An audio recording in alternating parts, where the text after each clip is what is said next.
Pada malam ini saya ingin berkongsi dengan para penonton sekalian mengenai program yang dianjurkan.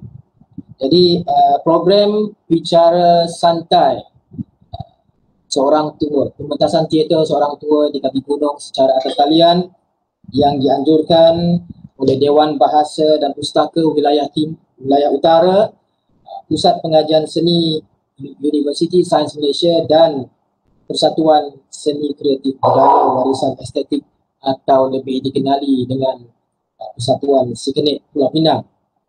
Dan forum ini atau bicara santai ini diadakan adalah untuk mengangkat penulis dari wilayah utara iaitu Haji Azizi Haji Abdullah beserta karyanya iaitu novel Seorang Tua di Kaki Gunung. Jadi pada malam ini kita ada beberapa orang panel yang akan saya perkenalkan sebentar lagi. Namun begitu orang kata tak kenal maka tak cinta. Jadi saya nak bicara dulu mengenai program ini. Apa sebenarnya program ini? Mungkin ada yang tak tahu atau mungkin ada yang tertanya-tanya apa bicara santai ini. Okey, jadi bicara santai ini sebenarnya kita nak bercakap tentang satu novel, novel yang telah diadaptasikan. Jadi kalau bila berbicara tentang adaptasi novel ini, senario adaptasi novel ke medium lain ini bukanlah sesuatu yang luar biasa di Malaysia. Acap kali kita melihat novel-novel yang ditulis oleh penulis-penulis tersohor negara kita yang telah diadaptasikan ke medium lain seperti filem dan juga televisyen. Antaranya yang boleh saya sebutkan di sini ialah Sanggita karya Azizi Haji Abdullah, Johor, Sastrawan Negara S. Osman Kelantan, Ranjau Sepanjang Jalan oleh Sastrawan Negara Datuk Dr. Haji Syahnul Ahmad, Cinta Medina Abu Hassan Murad, Badai Semalam Khadijah Hashim, Umbak Rindu Fauzia Asyari dan juga Sayugia Amal Hamsan. Jadi pada malam ini kita nak bercakap tentang novel Seorang Tua di Kaki Gunung. Tapi sebelum itu saya nak berkongsi dengan penonton mengenai penulis, penulis, siapakah penulis Seorang Tua di Kaki Gunung ini? Siapakah Haji Azizi bin Haji Abdullah? Azizi Haji Abdullah atau lebih mesra dikenali dengan gelaran Tok Iyang, merupakan seorang penulis kelahiran Kedah, anak bongsu daripada 6 orang adik-beradik, dilahirkan di Kampung Bukit Mariam, Kota Kuala Muda, Kedah pada tanggal 4 April 1942. Beliau merupakan penerima anugerah Southeast Asian Writer Awards pada 1988. Azizi Haji Abdullah merupakan seorang pengarang yang banyak menulis novel dan cerpen dan kehidupan masa kecilnya banyak memberi kesan terhadap dunia kepengarangan Azizi Haji Abdullah ini. Berkaitan dengan latar didikan beliau, beliau melanjutkan pendidikan menengahnya di Sekolah Agama Dairatul Ma'arif Al-Wataniyah Kepala Batas Seberang Perai Pulau Pinang pada tahun 1965 dan memulakan kerjaya sebagai guru agama di Sekolah Kebangsaan Sungai Taka Serdang Kedah sehingga tahun 1970. Dan selepas itu mengajar pula di Sekolah Kebangsaan Ladang Duvlin di Karangan. Dan sejak dari tahun 1973 beliau mengajar di Sekolah Kebangsaan Tunku Abdul Malik Kulim Kedah. Dan beliau telah menghasilkan banyak novel dan sejak tahun 1968 dan banyak sekali novel-novel tulisannya yang telah diterbitkan oleh pelbagai syarikat penerbitan. Namun untuk malam ini saya hanya memfokuskan kepada novel-novel yang diterbitkan oleh Dewan Bahasa dan Pustaka. Jadi antaranya pada tahun 1989 iaitu Juak, Anak Kampung Kuala Raga 1991, Cahaya di Pedalaman 1992, Sinar Papal 1993, Ayahanda 1997, Pencinta Alam 1998, Sanggita 2006, Harga Sebuah Maruah 2007, Daerah Beta 2009 dan novel yang kita akan bincangkan ini ditulis pada 1982 iaitu Seorang Tua di Kaki Gunung. Apa yang istimewanya novel ini? Mengapa novel ini dipilih, itu nanti ditanya dengan pengarah. Tapi novel ini bukan sahaja telah diterbitkan oleh Dewan Bahasa, malah juga diterbitkan juga ke dalam bahasa Inggeris, diterjemahkan ke dalam bahasa Inggeris, iaitu The Old Man at the Foot of the Mountain. Diterjemahkan ke dalam bahasa Inggeris oleh Nur Ilyana Muhammad Syahrul Hashri dan diterbitkan oleh Institut Terjemahan Buku Negara pada waktu itu. Dan novel Seorang Tua di Kaki Gunung ini pernah menjadi teks wajib baca untuk pelajar aliran sastra tingkatan 5 1982. Jadi kepada yang pernah melalui zaman itu pasti memahami macam mana perasaan yang membaca novel ini. Naskah ini juga telah memenangi hadiah kedua sayembaran novel anjuran Yayasan Sabah Dapina 1981 dan diadaptasikan ke drama TV pada tahun 1990-an. Saya sempatlah menyaksikan drama ini. Memang menarik. Jadi saya pun ketika berlakon pun ada TV, tengok-tengok juga contoh tayangan kat YouTube walaupun sikit. Kebetulan dalam YouTube tu adegan itu pula adegan yang saya lakonkan. Jadi turut juga drama ini, novel ini diangkat sebagai novel pilihan abad 20 dan diterjemahkan ke dalam bahasa Jepun oleh Dr. Yuko Fujimura dan Tayyibah Sulaiman yang bertajuk Yamano Fumoto Noroji. Kalau salah minta maaf lah, saya bukan pandai bahasa Jepun. Saya sebut je. Jadi bunyinya kalau lain makna. Jadi Azizi Haji Abdullah meninggal dunia pada umurnya ketika itu 69 tahun pada 21 Ogos 2011. Jadi saya ambil kesempatan di sini, marilah kita sama-sama sedekahkan Al-Fatihah buat roh almarhum, semoga beliau ditempatkan di kalangan orang-orang yang diberkati Allah. Al-Fatihah.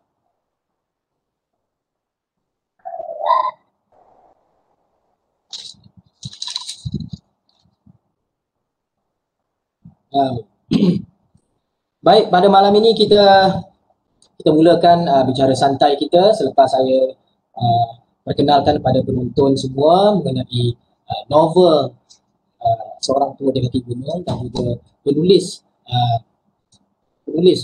novel ini iaitu Azizi Haji Abdullah atau lebih dikenali dengan mesranya dengan gelaran Tok Ia. Jadi malam ini kita bersama-sama ada 3 orang panel, merupakan ketiga-tiganya adalah tenaga pensyarah dan juga seorang akademisian yang popular di Universiti Indonesia dan juga di Malaysia. Bersama kita ada pengarah. Yang pertama ialah kita pengarah produksi Seorang Tua di Kaki Gunung, iaitu Encik Halimi bin Haji Muhammad Nur atau lebih kenali dengan Halimi MN. Itu pengarah kita. Dan yang kedua, seorang pensyarah dari Pusat Pengajian Ilmu Pendidikan, iaitu Dr. Wan Hasmah bin Wan Tih. Dan tak lupa juga kepada seorang lagi pensyarah ilmu kemanusiaan. Ilmu kemanusiaan? Sama lah ni. Minta maaf lah, saya baru tahu. Okey. Yang kedua ialah pensyarah juga dari Pusat Pengajian Ilmu Kemanusiaan. Oh, maksudnya tadi dalam kita punya poster ada kesilapan lah ya? Patutlah nama saya pun salah. Okay. Yang ketiga ialah pensyarah. Juga seorang pensyarah dari Pusat Pengajian Ilmu Kemanusiaan, iaitu pendidikan. Ini pendidikan. Tadi tu kemanusiaan. Dr. Wan Asma daripada Pusat Pengajian Ilmu Kemanusiaan. Manakala Dr. Fazila Amzah daripada Pusat Pengajian Ilmu Pendidikan. Saya terbalik. Minta maaf lah ya. Minta maaf banyak-banyak. Saya terbalik. Dia orang Melaka juga tu. Budak baru belajar. Okey. Jadi apa khabar semua panel-panel? Dah makan malam? Jadi untuk malam ini kita mulakan dengan 2 panel kita daripada Pusat Pengajian Pendidikan dan Pusat Pengajian Ilmu Kemanusiaan, Dr. Fazila Hamzah dan juga Dr. Wan Hasmah. Okey. Kita bila bicarakan mengenai teater Seorang Tua di Kaki Gunung dan kita kaitkan pula dengan novel, kalau kata kita baca novel saja, tak tengok pementasan, takkan sampai maksud yang kita cuba nak dapat pada malam ini. Begitu juga kalau kita menonton pementasan teater tapi kita tak baca novel, mungkin kita kurang rasa terhadap apa yang kita tonton itu. Jadi apa pandangan ahli panel mengenai pementasan ini secara ringkasnya? Kita mulakan dulu dengan Dr. Fazilah. Silakan.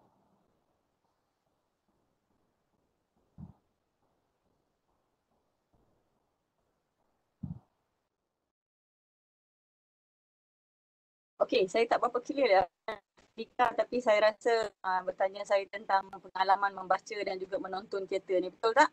Okey. Saya tengok teater ni 2 kali. Saya tengok rakaman teater ni dan saya baca buku ini ulang kali, terutamanya untuk babak-babak yang penting lah.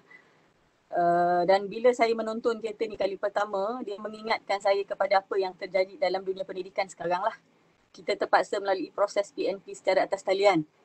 Dan proses PNP atas talian itu sebenarnya sangat kering dan pedih kerana tak ada tautan emosi antara saya dan pelajar. So apabila saya menonton itu yang saya rasa juga. Sebab selalunya saya tengok teater live di panggung sasaran ataupun di Palenggang Cahaya, di Dewan Budaya.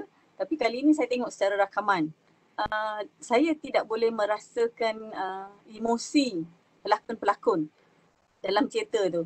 Jadi dia menyebabkan saya berfikir agak ini yang pelajar-pelajar saya rasa bila dia belajar kuliah dengan saya secara atas talian, sama ada synchronize atau asynchronized. Tak ada emosi, tak ada pertautan emosi antara saya dan pelajar.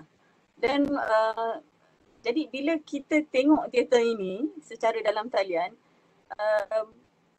saya dapati bahawa bila kita nak kata pelakon-pelakon itu tak live, tapi saya rasa dia dibendung oleh medium pementasan itu secara dalam talian. Macam saya bila mengajar lah. Sebab bila saya mengajar, respon anak murid saya yang live secara bersemuka, reaksi dia, air muka dia memberi kesan kepada saya bila saya mengajar. Kita boleh nampak kan budak kita menguap kan. Budak kita macam pandang tempat lain, dia mengangguk-ngangguk, mengangkat tangan. Bahasa badan dan air muka dia memberi semangat untuk kita, sama ada kita terus bersemangat untuk mengajar ataupun semangat kita mati. Kan kita rasa macam adakah budak ni, sebab reaksi pelajar itu menunjukkan sama ada dia berminat. Dia tertarik dengan kuliah kita. So saya rasa mungkin inilah pengalaman yang dilalui oleh pelakon-pelakon dalam teater ini.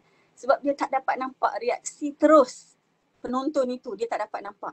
Dan saya rasa dia memberi kesan besar agaknya lah kot. Sebab saya bukan pelakon teater, mungkin Cik Halini boleh komen selepas ini lah. Saya rasa dia cukup memberi kesan dan impak kepada pelakon-pelakon itu. Sebab tu saya rasa saya tengok 2 kali untuk saya faham. Saya tengok kali pertama, saya baca cerita ini dan saya tengok lagi kali kedua dan saya baca babak-babak penting. Saya faham. Dan saya rasa sebenarnya pengarah agak berjaya lah untuk membawakan cerita ini, mungkin sebab dibantu oleh bacaan. Jadi kalau kita bercakap daripada perspektif pendidikan, ini yang perlu sebenarnya. Kalau kita bercakap dari perspektif pendidikan, kalau merujuk kepada teori kon pembelajaran Dale, kita tak boleh belajar dengan hanya membaca. Sebab bila kita belajar dengan hanya membaca, dia hanya meninggalkan kesan dalam 5% saja dalam ingatan pelajar. 5% je dia boleh ingat kalau dia baca teks tu. Bila dia nak jawab soalan, 5% saja dia boleh ingat. Tetapi apabila dia membaca dan dia menonton, kesan itu lebih kekal. Dia naik sehingga 30 ke 40% kesan itu dalam ingatan pelajar. Tetapi apa pelajar terlibat sendiri dalam lakonan teater itu, mungkin Dr. Wan Hasmah boleh bawa kot nanti bincangkan bagaimana di IK boleh gunakan dalam kursus-kursus IK untuk pementasan dan sebagainya. Apabila pelajar terlibat sendiri dalam proses lakonan itu, pementasan itu, dia membawa kesan 90% tekal dalam ingatan pelajar. So kita nak cakap daripada perspektif, bila saya menonton teater inilah, dan saya reflect kepada diri saya sebagai seorang pensyarah dalam bidang pendidikan. Bagaimana dia memberi kesan kepada pelajar dan memberi kesan kepada pengajar dan pelakon itu sendiri. Sekian saja untuk introduction saya. Baik, terima kasih Dr. Fazilah. Betul lah, macam saya pun terlibat dalam lakonan itu, memang kita biasa secara live tiba-tiba kita berlakon. depan kamera dengan kad ini kan, jadi dia sedikit sebanyak dia mengganggu emosi. Dan memang live ini dia perlukan reaksi dan reaksi antara penonton dan pemain. Jadi bila kita tak dapat reaksi, kita dapat hanya lensa kamera, ini pun mungkin juga masalah. Itu jugalah dengan tadi tu yang dengan menonton kita akan dapat lebih banyak pemahaman dan pengetahuan berbanding dengan hanya membaca. Baik, bagaimana pula dengan pandangan Dr. Wan Hasmah mengenai pementasan teater secara tersalia bagi guru? Silakan. Assalamualaikum, selamat petang. Terima kasih kepada Dr. Andika selaku pengerusi atau moderator pada malam ini. Terima kasih kepada Encik Halimi yang sebenarnya tak jemu juga untuk panggil saya, walaupun saya sebenarnya zero knowledge juga tentang teater, walaupun saya baca juga tentang adaptasi teater dan sebagainya. Tetapi saya tidak terlibat secara langsung dalam pembikinan sesebuah teater. Okey. Tadi pertanyaannya adalah apa pandangan saya atau apa perasaan saya ketika menonton teater itu. Okey, pertama sekali sebab dia ada dua cara untuk menghayati karya adaptasi. Tadi Dr. Fazilah dia sekali tembak dua tu. Soalan Dr. Andika pun ada, soalan Dr. Fazilah pun ada. Yang saya rasa daripada apa yang Dr. Fazilah huraikan sebentar tadi, kerana teater bukanlah sebuah teater kalau dia tidak dipentaskan secara langsung di depan penonton. Jadi saya faham perasaan Dr. Andika selaku pelakon apabila terpaksa melakonkan di depan kamera. Lain dengan filem. Filem memang kita bersedia dan kita memang ada mindset itu di kepala kita untuk berlakon depan filem. Tetapi ini untuk para pelakon teaternya. Mereka perlu untuk berhadapan dengan kamera. Walhal emosi itu akan lebih baik apabila mereka berada di hadapan penonton, sebab memang emosi itu membuat-buat lagi bila berada secara langsung di depan penonton. Okey. Tadi saya sebut ada dua cara untuk menghayati karya adaptasi. Karya adaptasi ni kalau katakan kita tengok karya adaptasi tanpa kita baca novel, kita akan dapat satu pandangan atau perasaan yang berbeza dengan melihat karya adaptasi setelah membaca novel. Katakan saya baca novel siap-siap, saya pergi tengok filem. Okey, di situ nanti saya akan mula mengkritik karya tersebut. Dalam buku lain, dalam filem ni kenapa lain? Okey, sama konteksnya dengan teater tu. Cik Halimi angguk-angguk tu maknanya betul lah tu. Okey. Okey. Kemudian kalau katakanlah kita melihat dulu filem, saya kaitkan filem dulu. Kita melihat dulu filem, kemudian baru kita cari karyanya. Dia akan mempengaruhi kita ketika kita membaca karya tersebut.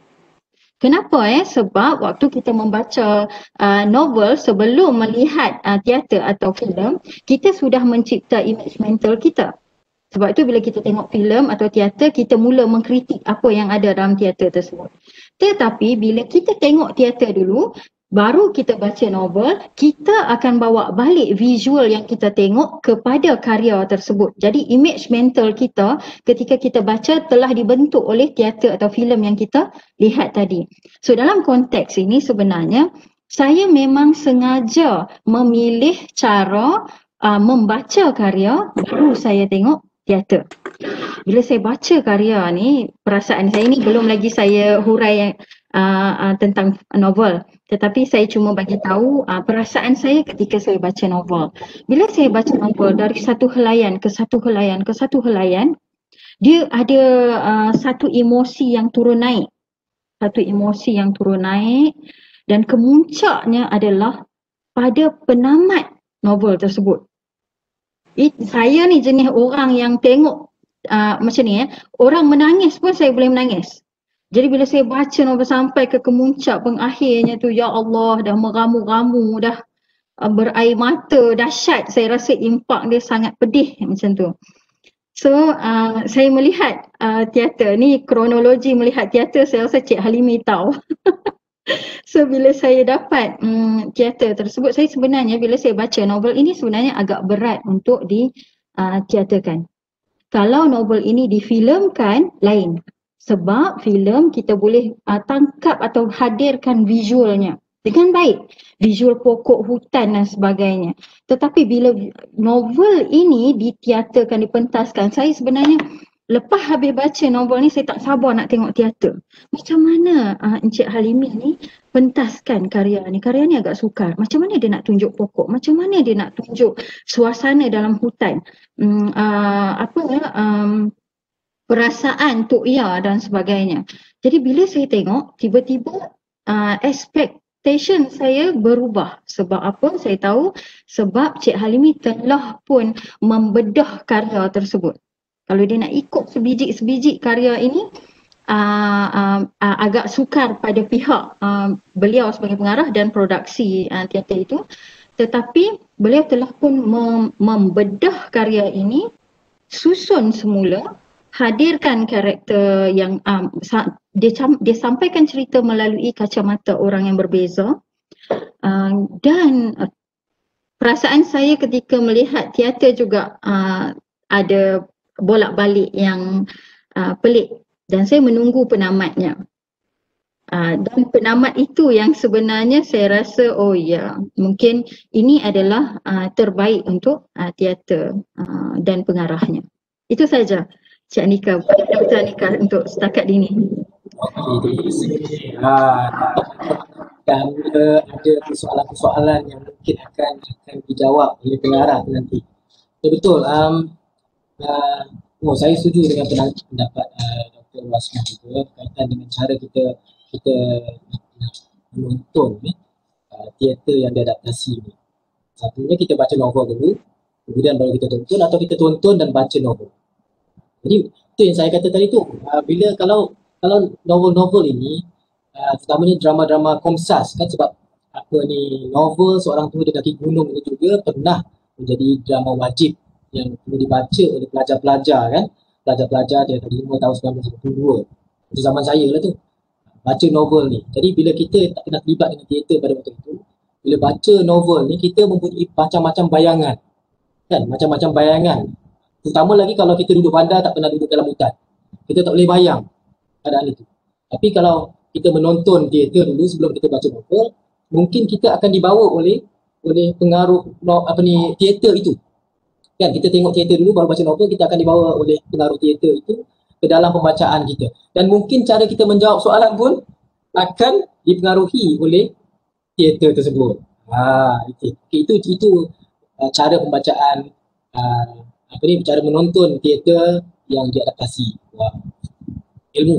Malam ni saya dapat ilmu lagi. Alhamdulillah. Okey. Baik. Terima kasih kepada panel-panel kita, Dr. Wan Asman dan Dr. Majila. Kita pada pengarah boleh. Pengarah. Dan untuk pengetahuan semua penonton, teater adaptasi novel ini telah dibuat bersama oleh Encik Halimi kita dan juga Encik Yusuf Bakar selaku penulis skrip ini, skrip teater. Jadi diarahkan oleh Encik Halimi. Maksudnya mereka berdua ni ada buat perbincangan bersama. Dan sebenarnya untuk pengetahuan semua, untuk menghasilkan produksi ini, saya lihat skrip itu melalui banyak proses. Ada beberapa draft, saya tak ingat dah. Daripada draft 1 hingga draft 2 poin berapa sampai ke berapa draft dah, sehinggalah terjadinya produksi ini. Dan banyak berlaku proses penambahbaikan dan tambah di sana sini, sehinggalah akhirnya terhasillah pementasan itu. Baik, kita terus kepada pengarah kita, Encik Halimi MN. Kita nak tahu, ceritakan pada penonton mengapa naskah ini yang menjadi pilihan pengarah. Silakan. Baik, terima kasih. Terlebih dahulu, kenapa naskah ini jadi pilihan? Terima kasih kepada moderator Dr. Andika dan semua adik-adik panel, rakan-rakan panel semua. Dan sikit saya nak ambil kesempatan ucapkan terima kasih kepada Dewan Bahasa dan Pustaka Waliah Utara, Kerajaan Negeri Pulau Pinang, Jabatan Kebudayaan Kesenian dan Negara, individu-individu yang membantu sama dalam produksi ini seperti Cik Roslan Madun, ada sedikit sumbangan, dan NGO Persatuan Sekenet dan individu-individu lain. Manalah tahu, tak sebut nanti orang tak tanya lagi tahun depan kan. InsyaAllah. Dan juga ini pun ucapan terima kasih juga kepada tenaga produksi. Bermula dari bulan Jun 2020 daripada pemilihan pelakon sampai buatkan script reading gunakan online. Dan terima kasih. Ini banyak pada yang banyak merealisasikan seperti Tok Ya, Zamri Saleh, Besar, Saudara Iha dan Is Abdullah sebagai SM juga, production manager juga dan juga pelakon. Serta sahabat-sahabat lain seperti Roslan Chin, Nawi, Ismail, Wira, Ramnah, Ramli, Pak Lui, Ad Omar, Tasha, Dr. Andika sendiri, Dr. Azrul dan 2 pelakon kanak-kanak Lamin dan Farid serta Jingo, Zam, Eddie serta makeup artisnya Wati Usop. Itu kena sebut juga. Tak ada mereka, tak jadilah cerita ni. Saya hanya mengarah saja. Okey, baik. Seterusnya, tentang kenapa karya anda dipilih. Secara umum dia, sebelum kita menjawab soalan-soalan lain tentang proses apa semua, dan nak bagi warm up sikit, umum dia, ini adalah merupakan satu program yang dirangka bersama dengan Encik Usop sekali, iaitu untuk mengangkat tokoh-tokoh sastrawan negara ataupun peringkat kebangsaan apa semuanya yang diiktiraf khususnya di negeri-negeri utara, nak mengangkat membawa ke pentas teater. Jadi novel ke teater. Dan sebelum ni teater Sarah sastrawan negara Nordin Hassan diangkat, dan keduanya adalah Allahyarham Saudara Azizi. Jadi semua nak mengangkatnya seniman-seniman dari utara, terutamanya dari negeri Perlis, Kedah dan Pulau Pinang. Sekarang negeri Perlis lagi belum. Jadi 2 negeri dah lepas. Dan kenapa dia dipilih, soalan dia. Dan ini juga untuk pengetahuan saya secara kebetulan. Kali kedua saya mengarahkan karya adaptasi berdasarkan daripada karya Allahyarham Azizi Abdullah.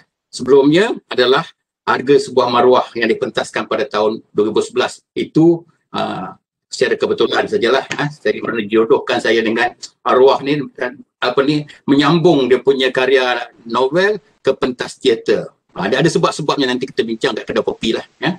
Boleh itu. Itu menjawab soalan daripada moderator. Itu sajalah, saya akan jawab soalan yang ditanya aja. Okey, ada nak sambung lagi boleh? Okay. Ataupun nak bagi isi sikit pada panel-panel lain, itu saya kepada moderator nanti. Okey. Terima kasih kepada pengarah kita Encik Alimi. Untuk makluman para penonton, boleh terus tuliskan soalan-soalan, dan kita akan kumpulkan soalan-soalan itu dan kita akan selang-selitkan pertanyaan para penonton di dalam program ini.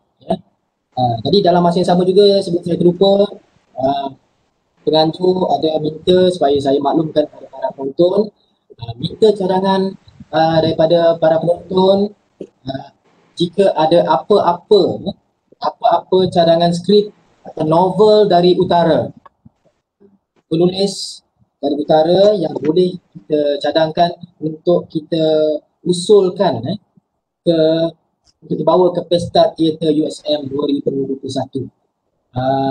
Jadi rancangannya ialah kita akan adakan Pesta Teater USM 2021 dan kita cuba untuk mengangkat novel-novel ataupun naskah-naskah teater dari penulis-penulis di sebelah utara. Jadi rakan-rakan kita penulis-penulis yang ada boleh usulkan cadangan naskah-naskah atau novel yang boleh kita guna pakai untuk projek ini pada tahun depan. InsyaAllah jika COVID berjaya kita tangani, kita kurangkan, insyaAllah kita boleh kembali semula ke pentas pusada teater. Ini biasa kita buat. Baik, kita teruskan juga kepada soalan yang berikutnya. Ini ialah kepada pengarah juga. Mungkin ini boleh kita interject bersama juga dengan panel yang lain, Dr. Marasman juga Dr. Fazila. Mungkin boleh juga komen ataupun beri pandangan dan cara di dalam ini. Bagaimana proses adaptasi dari novel ke skrip? Yang ini penting sebab biasanya kalau kita tengok dalam filem kan, Lord of the Ring ke apa ke, jarang sekali kita nampak dalam novel, begitulah dalam filem. Itu juga atas pentas. Kita jarang nampak apa yang tertulis dalam novel itu 100% akan dibawa masuk ke atas pentas. Jadi kita nak dengar pandangan Cik Alimi mengenai proses adaptasi novel ke pentas ini. Silakan. Okey, terima kasih Dr. Andika tentang karya lah kan. Jadi sebuah karya seorang tua di kaki gunung ni, dia kira bau segar keluar dari oven sebab dia merupakan karya teater yang pertama dan beberapa banyak melalui peringkat versi 1, 2, 3, 4 dan 5. Sebab apa, respon sikit dengan apa Dr. Wan tadi yang tentang apa ni, bagaimana proses adaptasi dibuatkan dan semuanya. Saya membedah banyak fail bedahan ni, pertama, kedua, ketiga sampai kelima baru boleh kan untuk doktor-doktor pakar ni bedah, banyak kali bedah. Tapi bila tunjuk balik ada lagi kegagalan dia. Okey, baik. Supaya nak dapat dihidangkan, dapat lazat lah kepada penonton. Okey. Jadi kalau kita melihat memahami novel tentu sekali. Dari yang 2 versi dia, 15 babak dan 16 babak. Itu yang pertama. Kemudian saya cuba memahami skrip apa yang saudara usuk bakar adaptasikan. Lepas tu dia bersama-sama letakkan nama saya situ sebagai bukan gubahan lah, sebagai ada sedikit sebagai semangatnya berlaku perbincangan untuk disesuaikan dengan teater. Sebab teks novel dengan teks teater adalah berbeza kan, itu umum lah. Kemudian saya punya kerja pula bagaimana nak mentafsirkan untuk bukan menceritakan di pentas, untuk divisualkan ke pentas. Dari visual pentas ni semualah pokok, semut, langau apa dibunyi oleh Tok Yas. Kalau boleh-bolehnya pokok daun tu berbau sekali nak keluarkan di pentas. Tapi kita hanya merancang kerana tak dapat sebab kita tak ada penonton yang benar-benar secara resmi menonton. Jadi bila pentas, tentu jawapannya berhadapan dengan penonton. Walaupun teater ini berbentuk rakaman. Jadi Dr. Wan dah jawab dia dah. Ini saya ulang balik lah. Pertama, penonton yang membaca novel dan menonton teater. Okay? Ada. Yang kedua, mereka hanya menonton persembahan teater dan tidak membaca novel. Dan yang ketiga, saya tidak akan komen lah. Saya tak akan, ni sebab mereka dah menonton teater, kemudian baca novel, saya tak mau komen. Itu biar orang lain lah komen tentang apa dia punya persepsi dia dapatnya. Jadi harapan saya kepada penonton yang tidak membaca novel, mengharapkan mereka dapat memahami isu-isu dan cerita yang disokong oleh elemen-elemen visual yang lain untuk menimbulkan kesan dramatik. Itu kata graf Dr. Wan tadi turun naik macam mana terima kesan dramatik tu. Kemudian harapan saya kepada penonton yang telah membaca novel, ini satu cabaran dia yang agak besar. Kerana saya cuba untuk menggarapkan supaya pembaca novel seolah-olah dia menonton teater. Dia baca novel, dia menonton teater. Boleh tak boleh? Jadi berjaya atau tidak. Tadi saya ceritakan berjaya tak berjaya. Kalau tahun 82 punya karya terbitan seorang tua di kaki gunung, dia 16 babak. Yang terkini 15 babak. Tapi dalam teater jadi 10 babak. Kalau kira babak aksinya 8 saja sebab yang awal dan yang terakhir itu bentuk prolog dengan epilog. Jadi sebagai nak merealisasilah konon-kononnya lah, saya mewajibkan setiap anggota produksi membeli dan membaca novel. Bagilah sebelum rehearsal lagi. Hal ini terinspirasi. Dr. Andika dah sebut filem apa tadi kan? Lord of the Ring. Saya dah terbaca dah pengarah dulu. Dia memaksa daripada pelakon dan kru semuanya membaca novel itu. Lord of the Ring. Sebelum memulakan aksi supaya setiap yang ada dekat situ memahami cerita dia. Sebab apa? Bila membaca novel, saya pun rasa senang hati. Pengarah akan kerja ringan sedikit. Pelakon utama tak perlu lagi nak mikirkan tentang apa. Pengarah tak perlu tentang cerita-cerita apa. Ini jadi macam ni, ini jadi macam ni. Begitu juga pelakon-pelakon lain. Begitu juga dengan mereka-mereka artistik. Sebab divisualkan, dibantu oleh novel. Sebab novel sendiri visual dia lebih detail daripada apa ni kita lakonkan, sebab setiap visual itu dibentuk dalam bentuk perkataan. Itu yang menarik dekat situ. Banyak kali membaca sebenarnya. Saya setiap kali habis satu malam kena baca balik. Kena baca balik kan. Takut kita nak ini. Tetapi berjaya tak berjaya tu kan, bila berhadapan dengan orang yang menghasilkan karya adaptasi ni, dua je. Sama ada dia jujur atau dia curang. Okey. Kalau jujur dia, berapa peratus kejujuran dia? Kalau saya curang, kalau Indonesia kata selingkuh, tapi ni bukan selingkuh lah. Berapa peratus saya curang dia? Jadi curang dari segi macam mana tu? Kalau segi pembaca novel yang mungkin yang mengikuti ini tak ada kan. Jadi mungkin banyak kecurangan dia tu. Banyak kecurangan dia. Jadi dekat sini kita kena melihat, saya ceritakan sikit lah supaya dapat cabaran ni, kerana saya tak mau kata komen lah pelakon dan kru membaca tak membaca, tapi Cik Usop dah order saya rasa dekat 40 buku tu, novel lah, daripada Dewan Bahasa.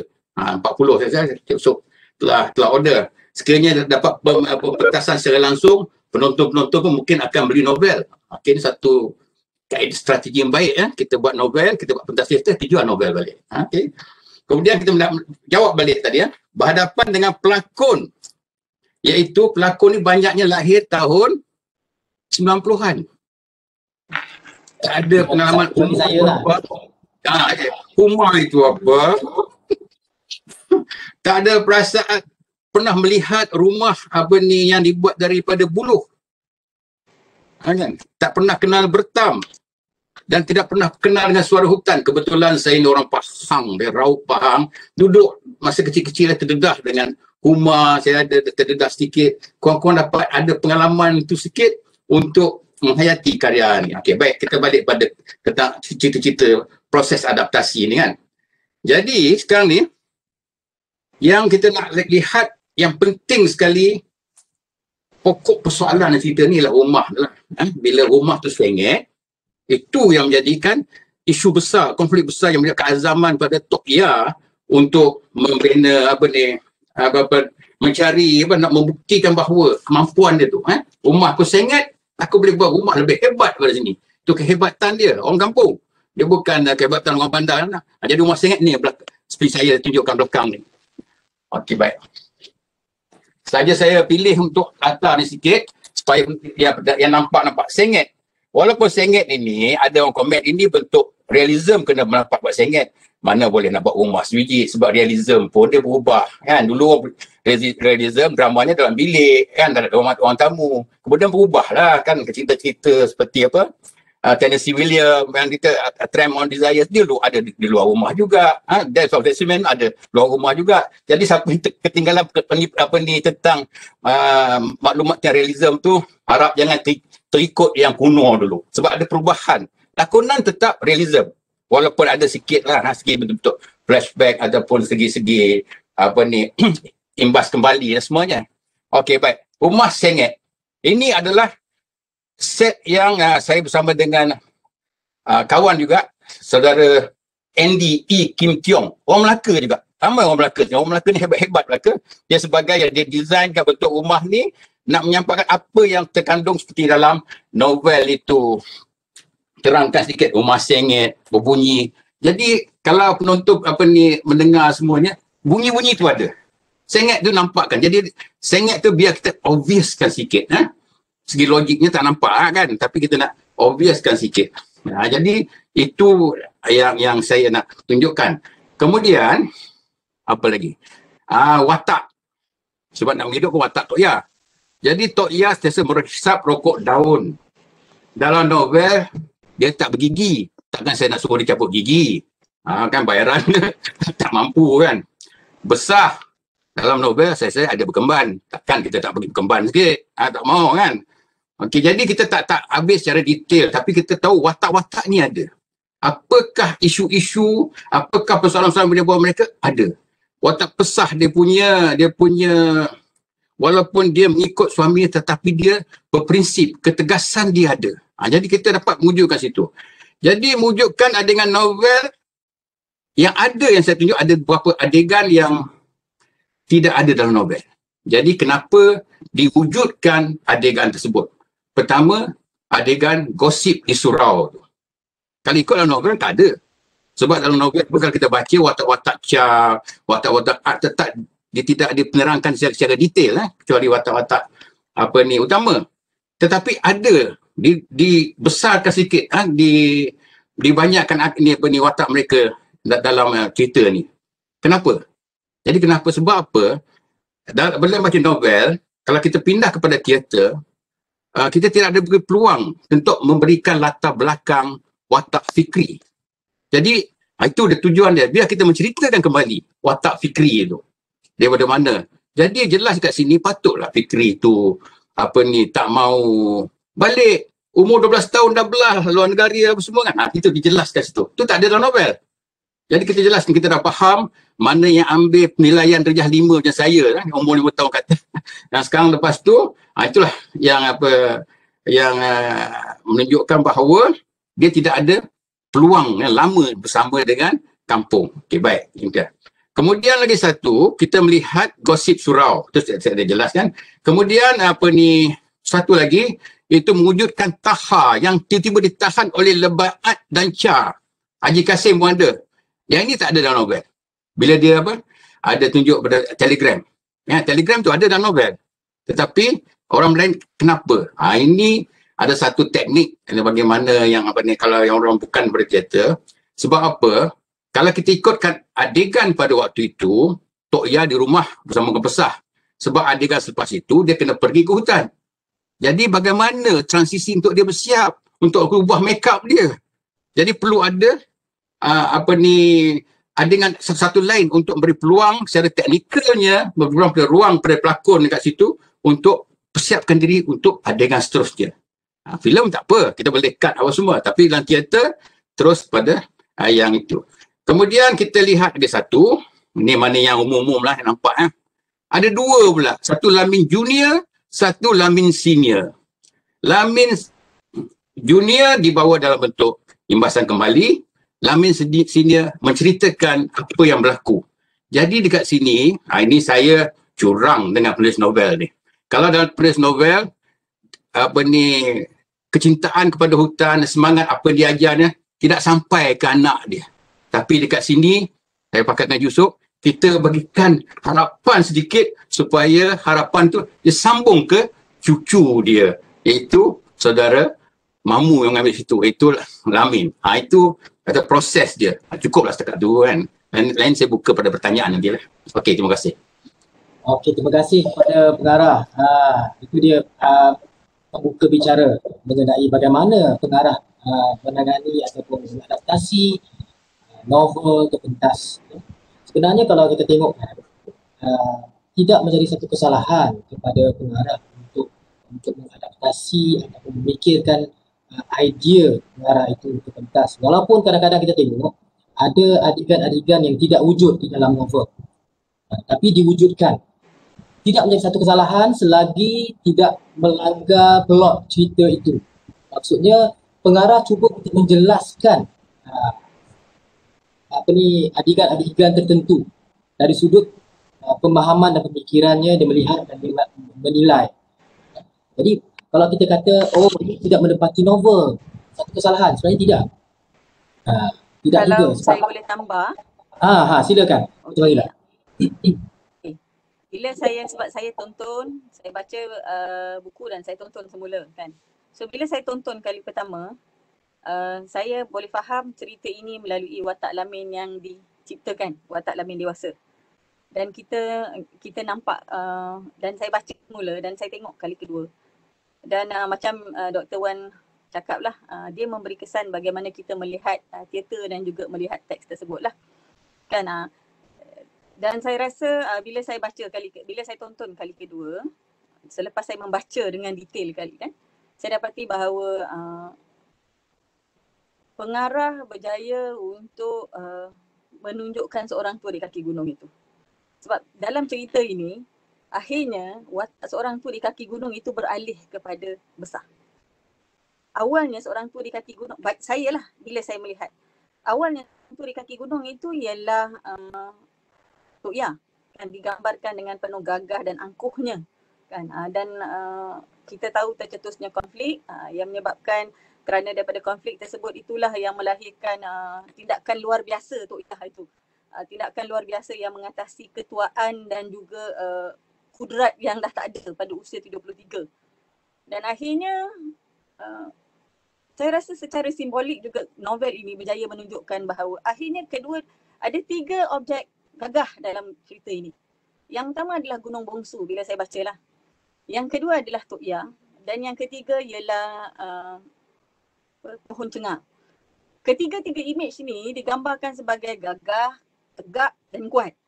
Tetapi di akhir cerita ini si gagah jatuh di tangan si gagah. Ditunjukkan Lamin dapat ceritakan di hujung akhirnya bahawa pohon cengat itu tumbang di tangan atuk dia dan atuknya mati dia empat oleh pohon cengat. Dalam teks kita baca memang detail macam Cik Halimi cakap tadi lah, sebab dalam teks keupayaan naratif teks itu untuk menceritakan dengan lebih baik. Dan kita akur penulis prolific macam ini, keupayaan naratif dia sangat hebat. Dia boleh lukiskan bila kita baca sampai kita boleh bayang, kita boleh imagine.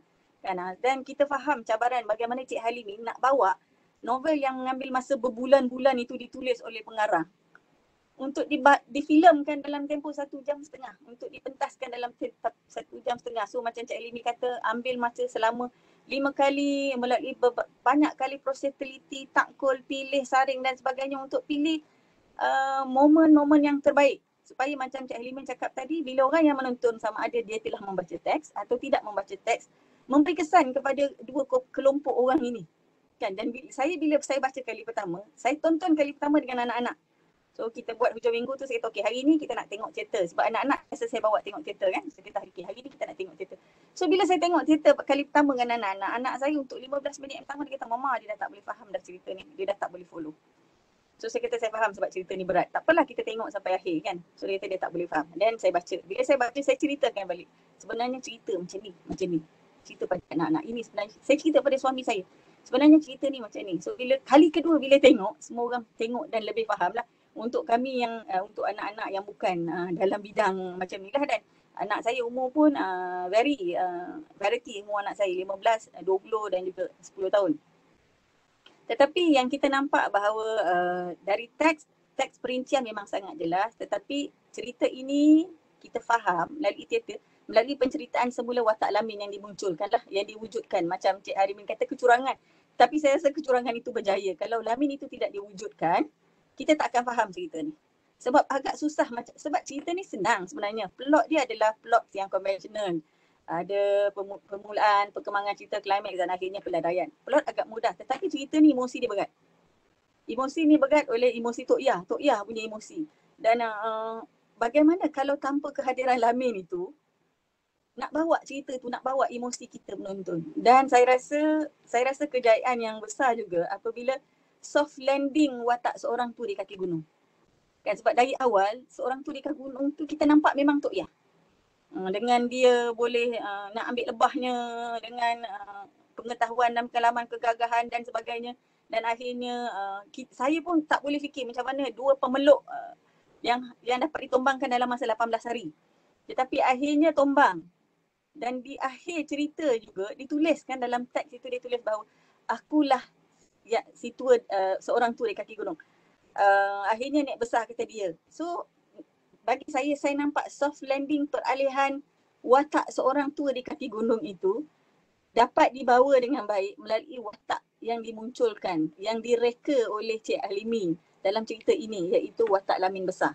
So kita percaya bahawa kedua-dua genre sama ada teater dan juga teks, dia mempunyai kekuatan, kelemahan, keterbatasan dan keupayaan tersendiri untuk mencapai audiens kan, dengan cara dia masing-masing. Penulisan dengan cara penulisan, teater dengan cara teater. Tapi saya rasa mungkin kecurangan yang Cik Halimin sebut tadi itu, saya rasa dia telah membantu kita untuk faham keseluruhan cerita ni. Jika tanpa Lamin besar, saya rasa kita agak susah macam mana nak susun, walaupun sebab cerita ni mudah kan. So bagaimana nak susun dari satu scene ke satu scene. So keseluruhan teater ini kita fahami melalui watak Lamin besar. Cuma macam Cik Halimi cakap tadi dan saya faham, saya akur kan, bukan senang sebenarnya nak buat adaptasi, terutamanya adaptasi dalam talian.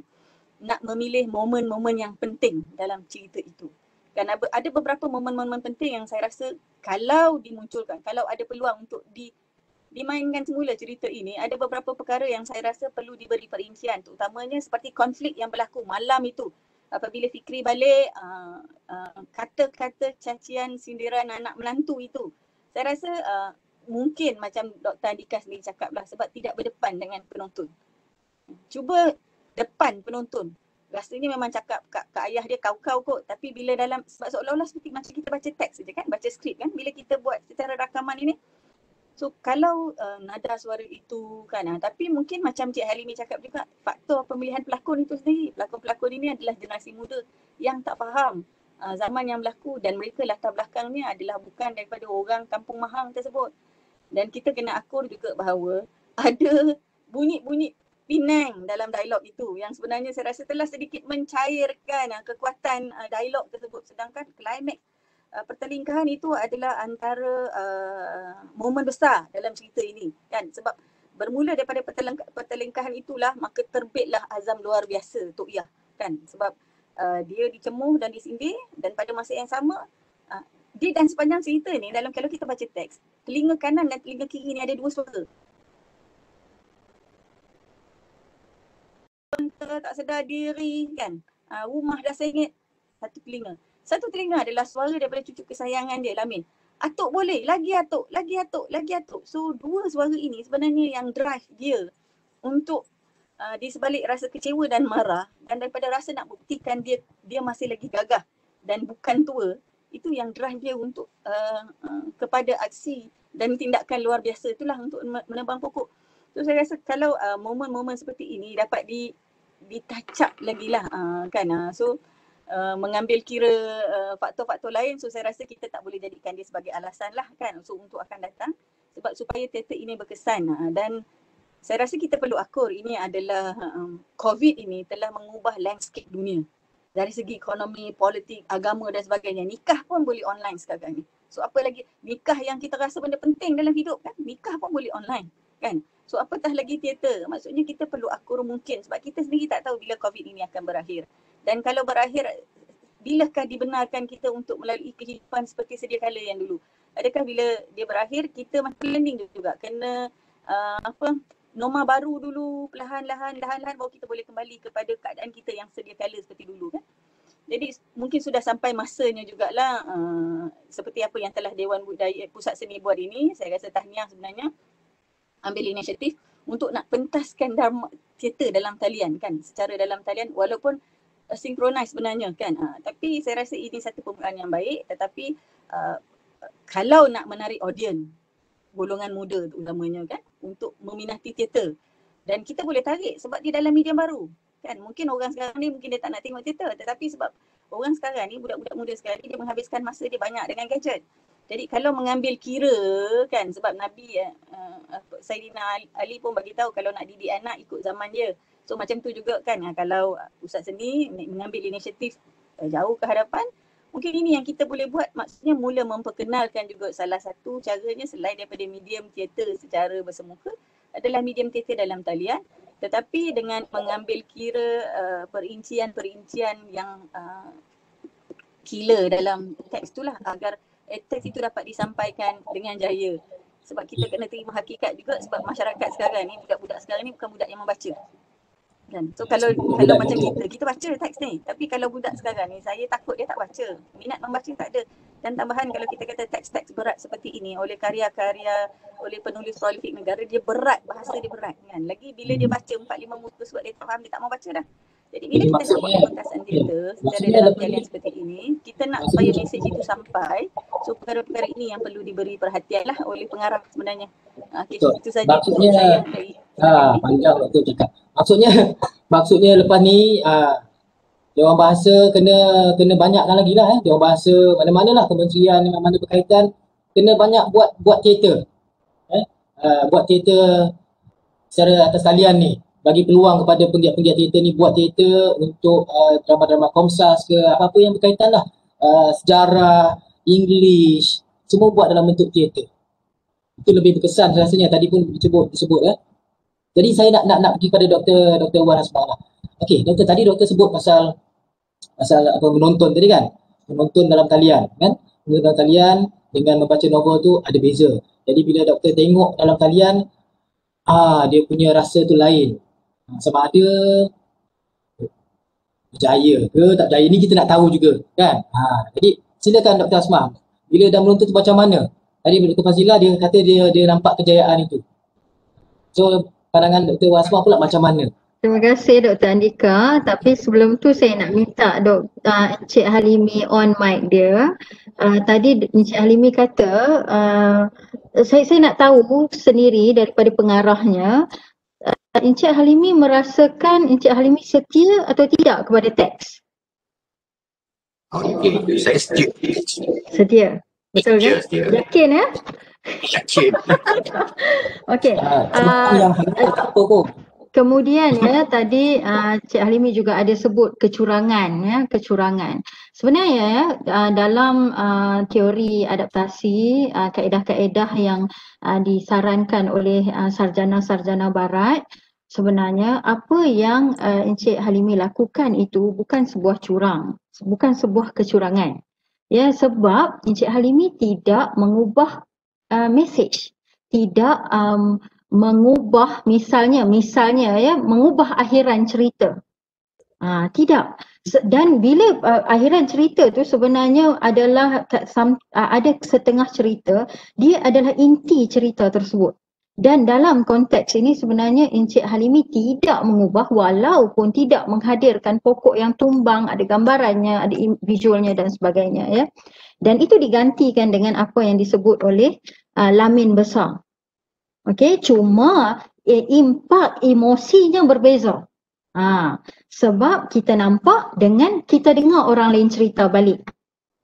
Itu berbeza. Dan satu lagi ya, tentang menonton teater secara atas talian. Mungkin perasaan saya sebagai seorang pengkaji filem adaptasi atau teater adaptasi, bagi saya tak ada masalah. Mungkin saya berbeza pendapat dengan Dr. Fazilah, tetapi dari inti-inti yang Dr. Fazilah sebutkan itu, saya setuju tentang konfliknya dan sebagainya. Tetapi tentang menonton dalam talian ya, sebab saya faham cuma satu, untuk teater sebenarnya yang sangat memainkan peranan adalah apabila pentas itu dipentaskan di hadapan penonton. Okey, jadi pelakonnya itu yang sebenarnya akan dapat suasana tersebut. Ya, dan satu lagi penonton pun akan dapat suasana itu live. Dan biasanya ya, kalau saya menonton teater, saya tak menonton sekali yang secara langsung, saya akan nonton 2 atau 3 kali. Sebab apa? Misalnya macam teater Sarah dulu saya tonton ya. Sekali saya pergi tonton saya tak faham. Sebab apa? Sebab teks tak ada dekat tangan saya. Berbeza kalau teks tu ada dan saya pernah baca. Jadi dalam konteks teater Sarah, teks tidak pernah saya baca. Jadi bila saya tonton teater tu kali pertama, saya macam okey. Saya pergi kali kedua, okey. Kali kedua baru saya faham kenapa. Walaupun saya tidak baca teks. So dalam konteks ini, untuk teater Encik Halimi, sebenarnya Encik Halimi selaku pengarah dan penulis skripnya, Encik Yusof dan sebagainya, mereka ini sebenarnya setia kepada teks. Walau bagaimanapun setianya itu kita kena faham ya konteks setia, sebab dalam adaptasi ada 3 pecahan, satu setia, satu pertengahan, satu longgar. Dan longgar ini adalah apabila kita menjadikan teks itu hanya sebagai sandaran sahaja. Kemudian ceritanya semua berubah.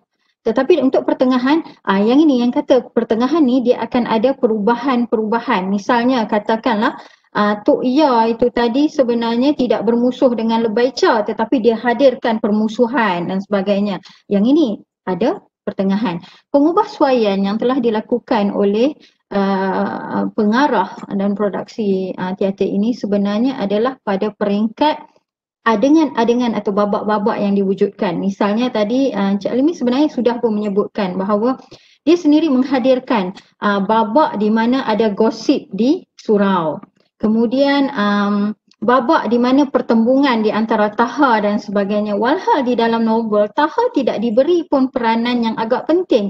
Taha hanya penting kepada Tok Ya kerana apa? Kerana dia adalah orang atau budak berusia budak yang tidak meneruskan sekolah di kampung tersebut dan tahu membaca dan menulis, yang menjadi tukang tulis surat kepada Fikri bila Tok Ya rindu pada cucu dan Fikri. Kemudian ya, kenapa diberi karakter banyak kepada Taha? Sebenarnya dari satu sisi ya, saya setuju dengan apa yang ada di dalam teater ini. Kewujudan gosip tadi adalah tujuannya adalah apabila kita membaca novel, kita baca dari aspek Tok Ya sahaja. Sebab semua cerita itu adalah daripada fikiran Tok Ya, monolog dalaman Tok Ya. Jadi saya expect Cik Halimi dari awalnya tu, bila saya dah baca novel, saya expect Cik Halimi akan bagi tahu atau hadirkan Tok Ya dengan suara latar. Maksudnya Tok Ya ni bercakap, Tok Ya duduk melengung kat tepi sambil isap rokok, nanti akan ada monolog dalaman, suara latar yang keluar dan sebagainya. Tetapi itu tidak ada. Itu tidak ada dalam teater ini. Dan teater ini sebenarnya menghadirkan momen-momen atau babak-babak ini adalah untuk menceritakan kembali apa yang terjadi dan apa yang terjadi. Kurang tadi ya, saya cuma nak bagi tahu daripada perspektif saya. Ada sesuatu yang kurang apabila adegan tentang kena sengat lebah tidak dihadirkan. At least kurang-kurangnya muka Tok Ya tu ada bengkak, tertutup mata dan sebagainya. Jadi itu menarik sebenarnya. Dan bagaimana Lamin sedih melihat atuknya yang sebenarnya pengsan, disangkakan tidur dan sebagainya. Dan ada satu momen yang cukup menarik juga apabila Lamin berlari memberitahu Tok Ya sudah diserang lebah. Besar pada ketika itu keluar juga dari rumah dengan rambut mengerbang. Rambut putih mengerbang berlari ke hutan. Itu adalah momen yang sebenarnya menunjukkan satu personality atau satu identiti Azizi Haji Abdullah. Karakter ini, kalau saya ini Cik Halimi pernah pentaskan, karakter ini ada pada karakter Cah dalam Harga Sebuah Maruah. Ketika Cah mengamuk dengan rambut kembang dan sebagainya. Dan ini adalah watak-watak yang sangat digemari oleh Azizi Haji Abdullah. Sedikit saya sebutkan bahawa novel ini sebenarnya boleh dibaca dari aspek psikologi orang tua, gerontologi kritikal. Dan itu yang menunjukkan bagaimana konflik dan personality Tok Ya. Tapi dari sebagai penonton dan apa yang saya tonton secara dalam talian dan sebagainya, bagi saya tidak ada masalah. Saya cuma bermasalah ada yang ini isu dia ya, mesti Cik Halimi pun setuju dengan saya. Isu dia adalah bila orang membaca novel, kemudian dia judge teater itu berdasarkan apa yang telah dibaca. Dan ini yang berlaku kepada penontonan saya ke atas teater Encik Halimi. Itu yang tidak adil sepatutnya. Baik, itu saja Dr. Andika. Okey, terima kasih Dr. Wan. Okey, sebenarnya respon tak dekat kejap Tuan Pengarah. Saya tahu Tuan Pengarah, saya nampak dah Tuan Pengarah memang ada banyak benda dia nak cakap ni. Tapi sebenarnya kita ni ada, saya dimaklumkan kita sekarang ni ada 25 soalan yang dipilih. Sebenarnya ada banyak lagi soalan ni, lebih daripada 30 soalan ni sekarang ni. Saya percaya nanti dalam soalan-soalan tu ada juga yang berkaitan dengan apa yang pengarah nak jawab ni. Jadi saya terus kepada soalan dulu.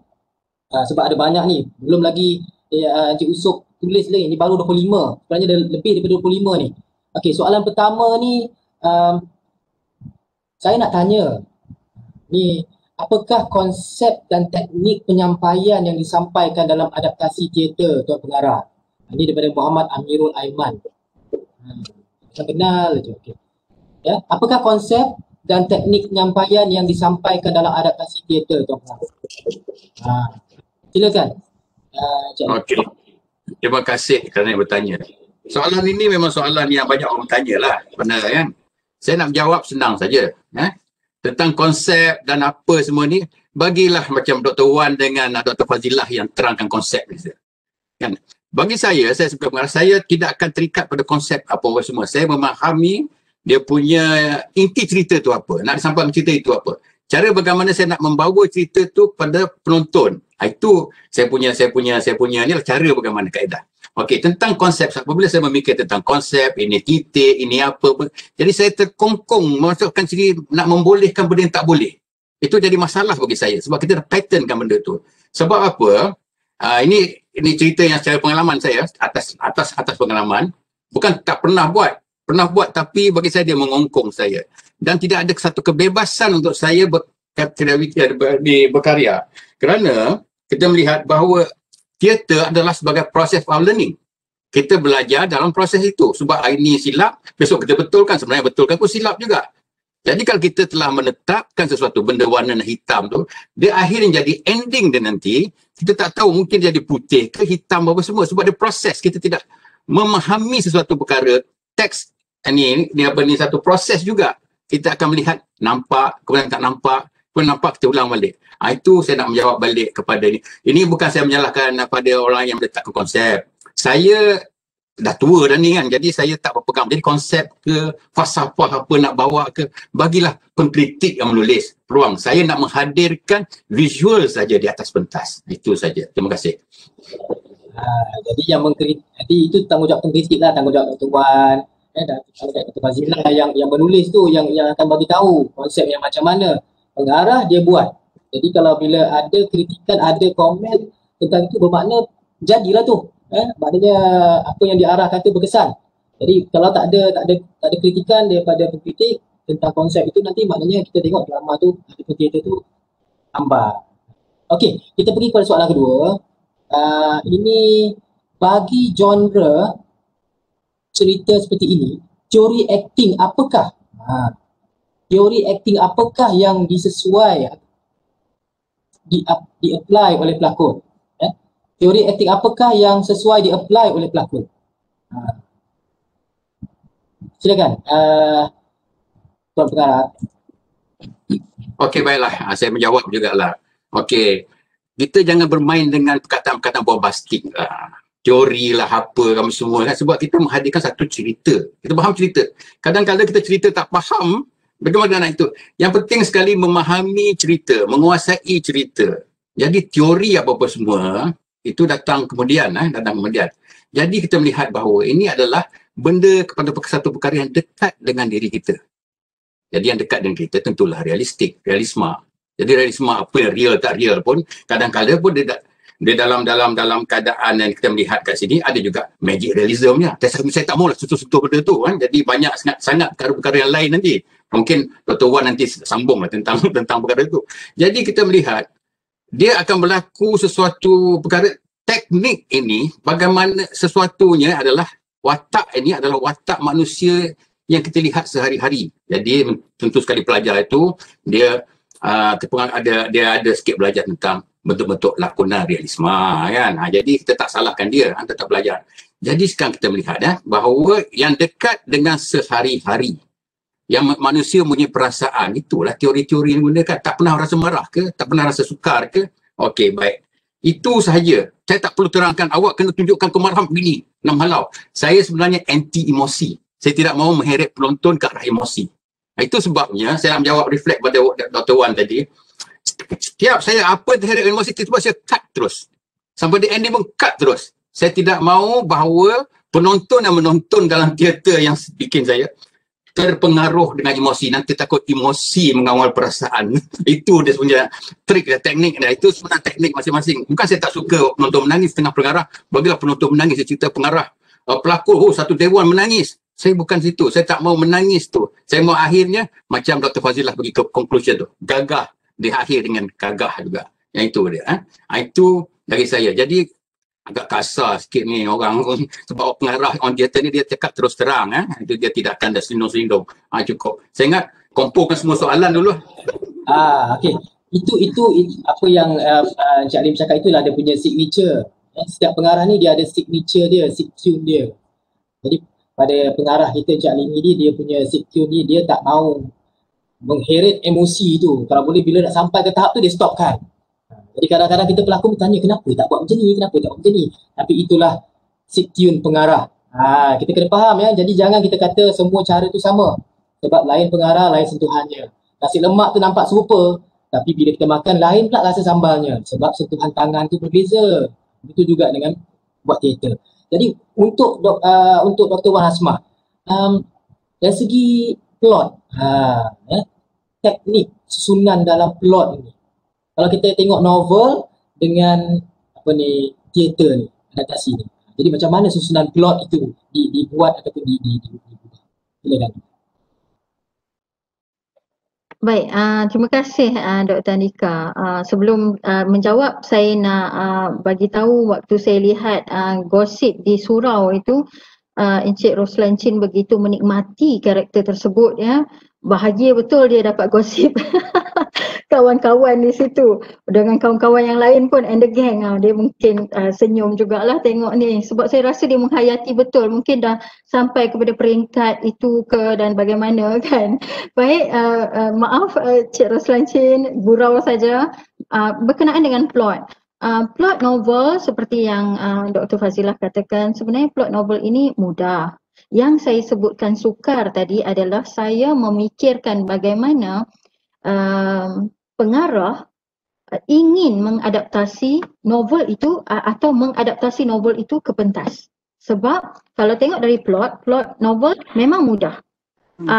Tetapi senario lagi mudah lagi susah sebenarnya Dr. Wan kan? Ya. Saya faham maksud Dr. Wan. Bila lagi mudah plot dia, lagi susah kita nak bawa kan? Mana nak kita plot dia dan sebagainya lah.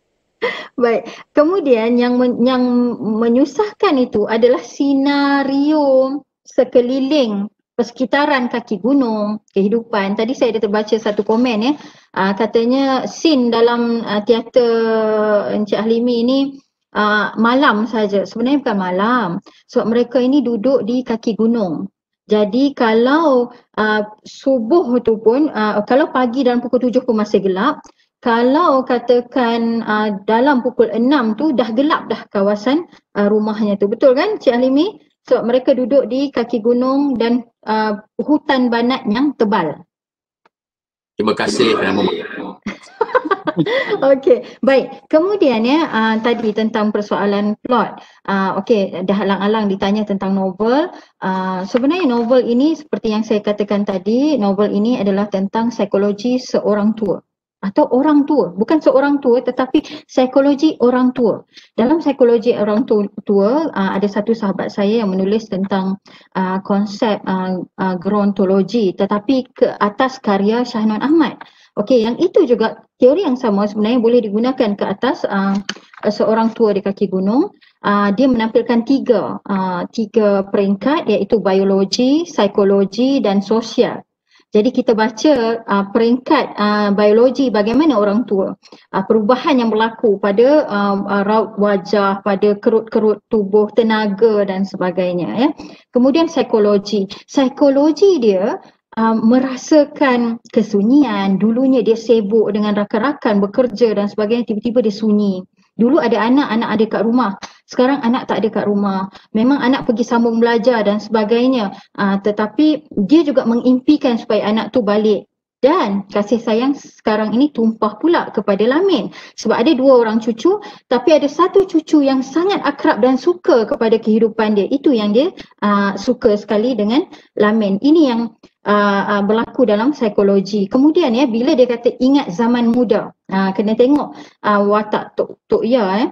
Bila orang tegur dia tua atau Tok Sahlah, pergi lagi masuk hutan, kita ni dah tua. Sensitifnya itu memang, maksudnya siapa kata aku tua? Sebab aku dulu pun boleh pergi lebah dan sebagainya. Dari sini kita boleh baca ya, apabila dia mendapati bahawa besar Lebay Art dan the gang bawa dia ke hospital. Mau saja dia menjerit untuk mengatakan tidak, kalau dia sedar dia jangan bawa. Sebab apa? Sebab dia malu.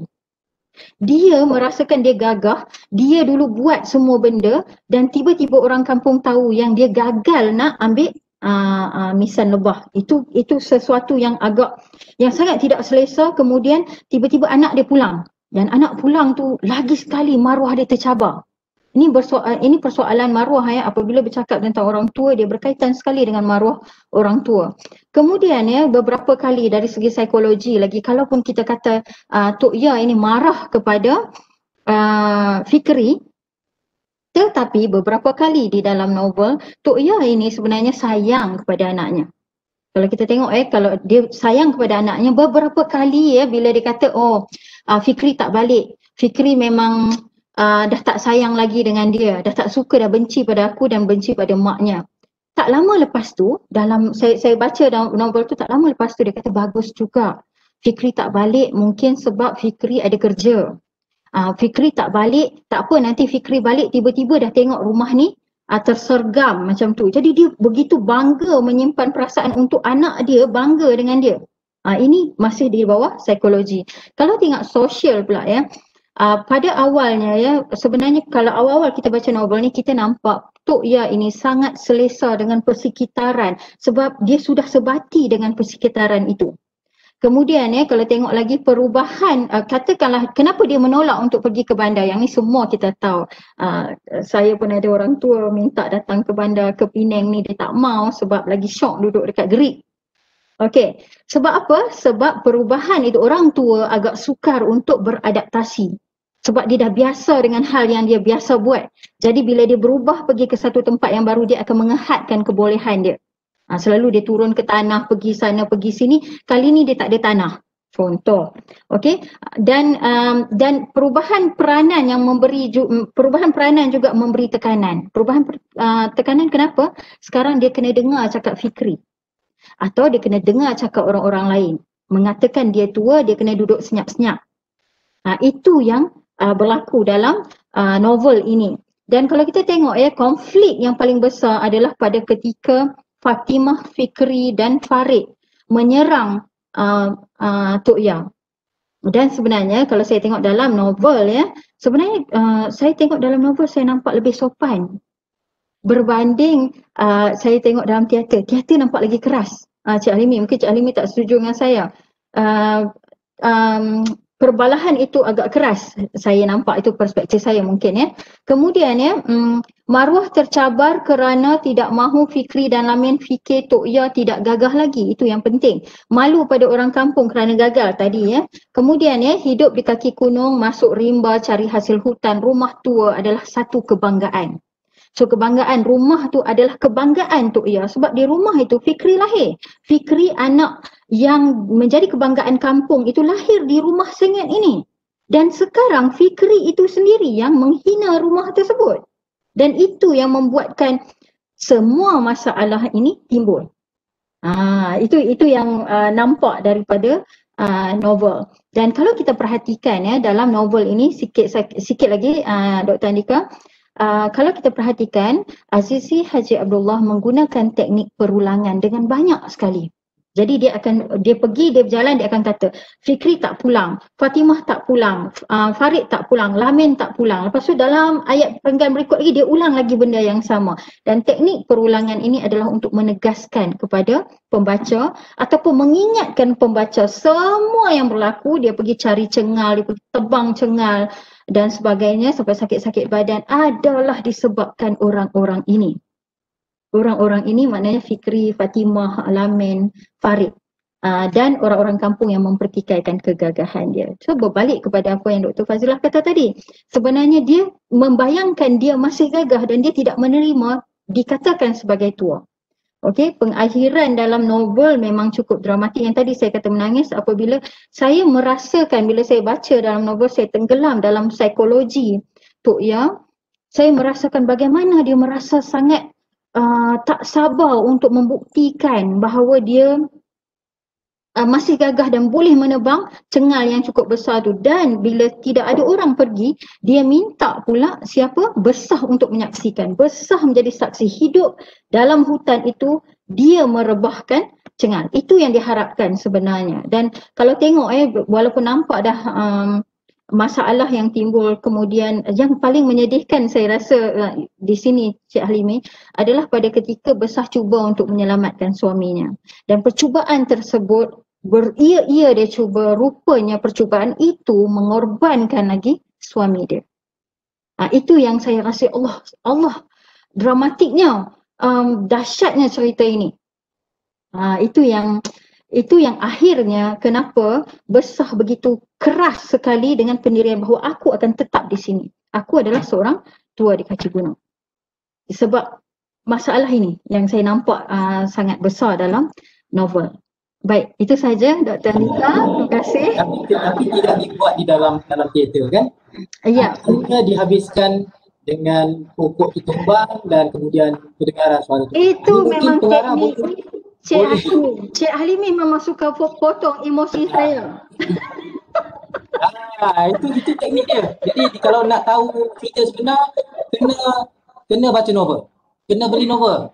Itu akan melengkapkan cerita seorang tua di kaki gunung. Okey, kita terus pula pada Dr. Fazila. Tadi Dr. Fazila ada bercakap tentang bahasa. Ya, tentang bahasa. Banyakkan dalam cerita seorang tua di kaki gunung ni berlaku di Kedah, kan, di Gunung Bungsu. Tapi kadang-kadang terdengar pula bunyi Penang. Bunyi dialog Penang kan lebih kuat bunyi situ daripada Kedahnya. Mungkin kita nak dengar pandangan Dr. Fazila tentang bagaimana bahasa dalam novel dan kemudian dipindahkan kepada teater. Pelakon-pelakonnya pula bukan pula orang Kedah. Hanya sedikit je orang Kedah. Jadi macam mana tu? Okey, kita akur bahawa teks ini selalunya dapat membawa mesej dengan baik kerana naratifnya yang berat kan. Dan apabila ditulis oleh penulis-penulis tersohor, lagi seperti kita baca karya arwah Haji Azizi, arwah Cikgu Syahnun kan. Bila kita baca, kita sampai boleh nampak, bila kita ranjau sepanjang jalan tu, kita boleh nampak kudis kan. Sampai kita boleh rasa nak muntah, geli, takut, marah tu sampai kita boleh rasa macam tu. Dan macam sebab tu saya kata novel ini dengan sangat baik, dia dah bagi saya perlambangan 3 tokoh, pokok, gunung dan juga Tok Ya. Sebab dilukiskan untuk menunjukkan bahawa 3 objek ini sangat gagah dan kuat. Kan? So dari satu segi itu kita kata bahawa apabila dibaca oleh pelajar tanpa melihat teater, agak payah untuk pelajar nak faham. Sebab pengalaman saya dengan anak saya, seorang tingkatan 3, hari tu yang tengok, dan seorang tahun 2 universiti. So dia kata berat mama, dia baca teks pun dia rasa berat. So bila menonton teater itu akan banyak membantu untuk mereka lebih faham dalam cerita tu. Tetapi cerita ini, sebab cerita ini memang purely Kedah dan macam hasrat sebenarnya DBP dan juga Pusat Seni USM dan juga JKKKN Pulau Pinang untuk mengangkat karya-karya tempatan Kedah, karya-karya utara kan. Jadi saya rasa seharusnya laras bahasa itu dikekalkan. Kerana bahasa itu membawa bersama pemikiran dan jiwa masyarakat kan. Dia bawa sekali. Sedikit dicairkan. Contohnya bila kita nampak lebih ketara masa dalam sembang dekat surau tu, gosip di surau. Dalam gosip kat surau tu, saya rasa dia dekat situ. Sebab babak-babak lain, sikit-sikit, pendek-pendek. Kalau babak apabila Tok Ya bertelingkah dengan anak dia tu, kita faham Fikri tu dah duduk bandar. Betul. Kan? Tapi apabila bertelagah dekat surau itu, bahasa Penang dah masuk sikit dekat situ. Dah dengar bunyi-bunyi Penang.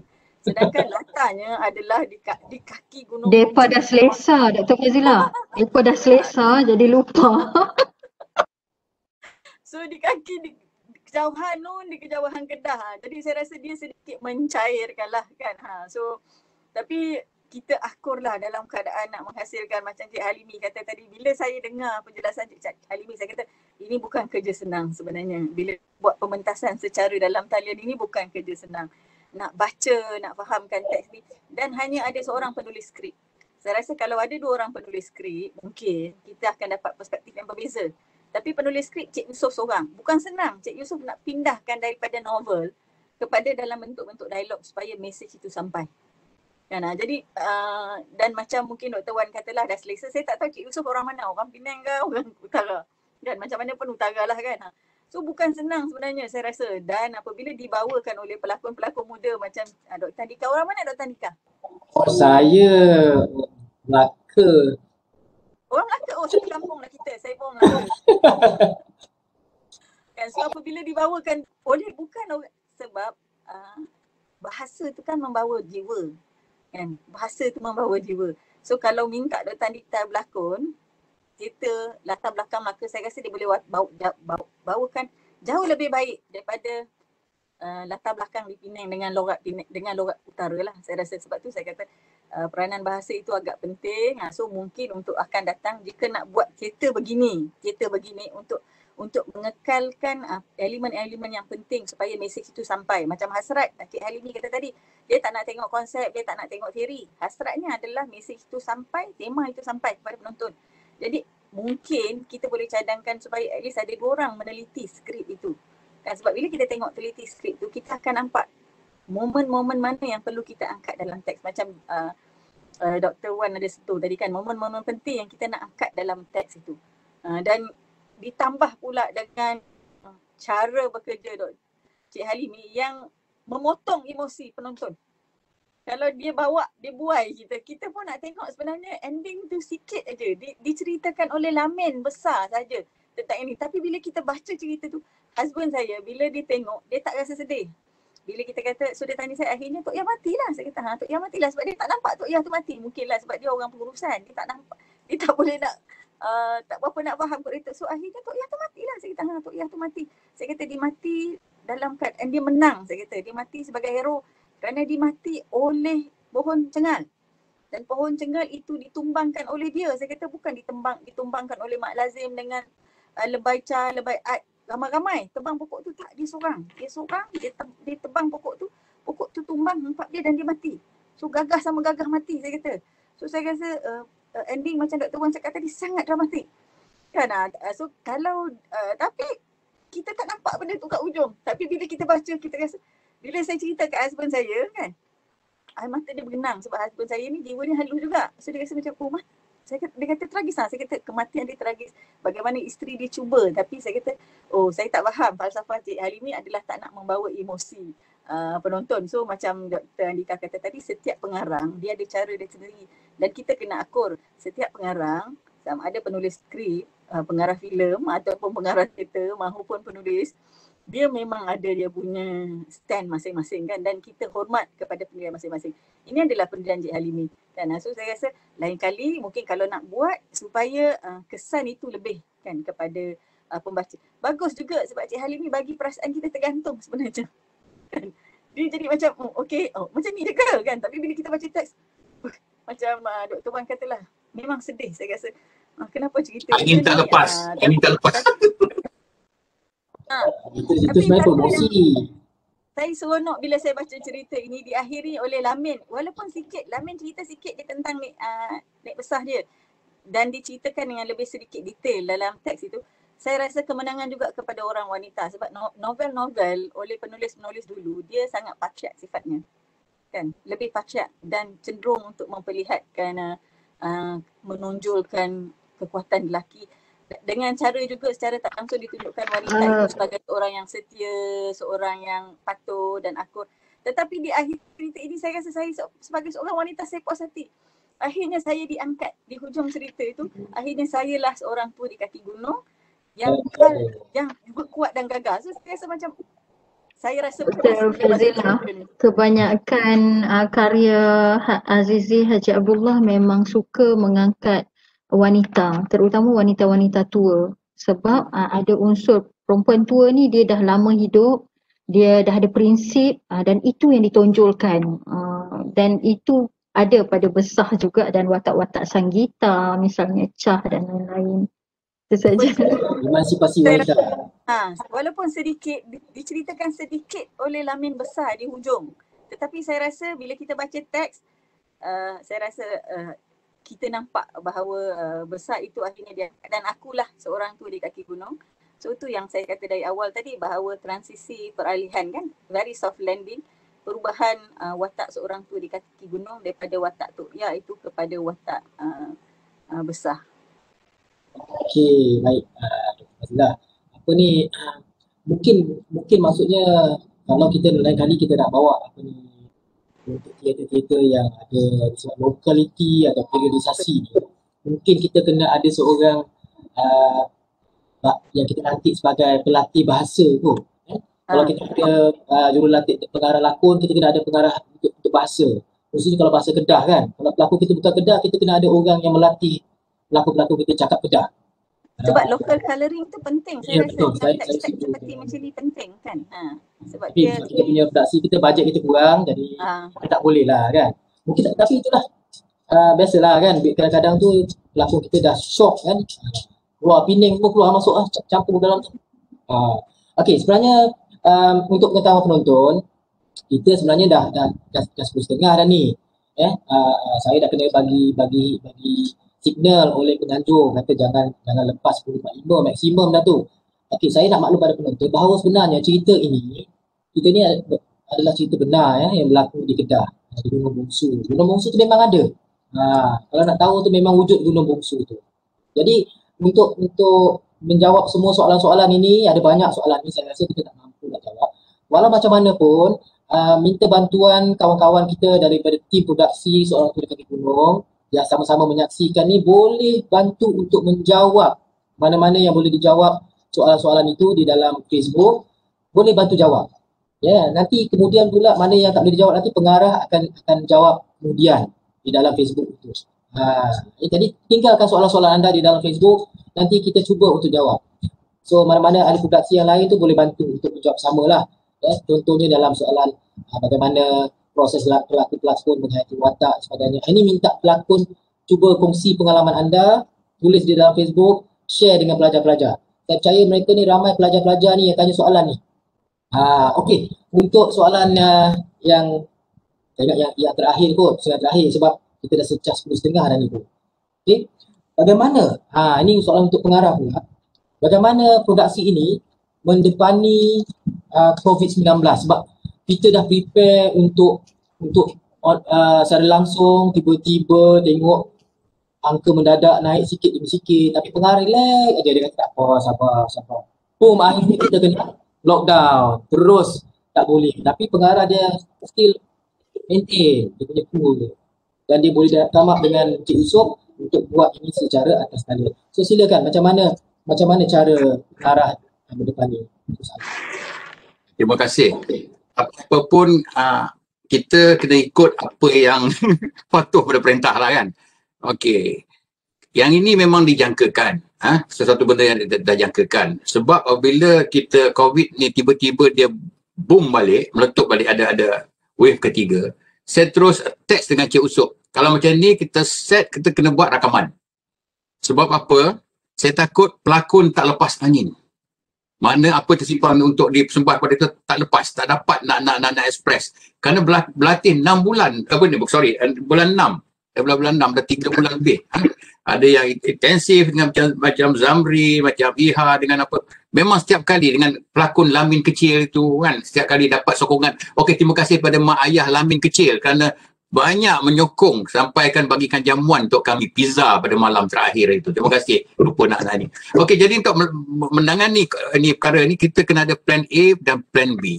Jadi kalau yang untuk supaya nak menjawab sikit lah apa yang Dr. Fadilah dengan Wasmah tanya tadi, penonton tak ada. Sebenarnya kami menjemput juga beberapa orang penonton terdiri pada anak-anak Cik Lan, daripada ahli-ahli keluarga apa semua, sama-sama supaya dapat ditempiaskan emosi itu pada penonton. Itu tapi dia punya penonton kurang, dia tak ada respon penonton sebab kami dah kata jangan bercakap apa-apa. Floor manager dah kata sebab apa, ini takut melanggar SOP. Siapa nak bagi derma 1,000 kan? Tak mau, itu kena arahan. Itu sebabnya ada pelakon sedikit memang dapat dia punya itu rasa ada yang disampaikan, ada penonton yang mendengarnya. Jadi kalau musik buka rahsia, sekejap lagi kena selamat. Tak boleh lah kan, tak apalah, kita jujur lah sikit. Tak apalah, dalam kluster saya ambil Wan dan Dr. Wan punya ada apa alasan dulu dalam kluster yang sama, tak apa. Okey, baik, kita ada ni plan dan ini satu cara kaedah untuk kumpulan-kumpulan teater lain juga mengenai alternatif supaya keterusan berkarya tidak terhenti oleh pandemik apa sebagainya, sebab akan terus sentiasa. Jadi ini adalah, dan banyak lagi kumpulan-kumpulan lain dah melakukan secara live dan sebagainya. Ini kita bukan setakat ini, kita banyak lagi cara atau platform ataupun aplikasi lain untuk kita berkarya. Bukan semestinya secara langsung. Jadi definisi teater akan datang pun kita perlu ubah sikit, tak seperti secara langsung. Namun begitu, segi kamera punya frame tu, tangkap dia tak ada close up, dia tak ada saya beritahu pada yang kamera itu, saya mengarah untuk kamera adalah mengarah teater. Jadi melihatkan tidak ada fokus dan tidak apa, statik begitu aja kan. Dan kenapa gelap? Dr. Wan Hasmah dah jawab gelap itu kenapa kan. Dan kenapa gelap? Dan satu lagi saya nak berkongsi sedikit, ada melibatkan bunyi-bunyi burung apa semua kan. Sebab tak ada bertanya bunyi-bunyi burung. Setiap ada bunyi burung, setiap ada bunyi burung. Bunyi burung itulah nak membezakan antara Tokya di mana dia dalam dunia dia dan dunia realitinya. Bila dalam dunia dia, keadaan fana, sepi, tak ada efek apa-apa. Bila ada bunyi balik, dia kembali pada dunia asal. Jadi itu nak membezakan. Orang kata, mana satu realiti, mana satu realiti, sama saja. Tapi itu kena peka dalam dunia teater. Visual dan audio itu saling bergandengan, menyokong aksi. Itu saja dari saya, Dr. Andika dan semuanya. Okey, terima kasih kepada Cik Halimi.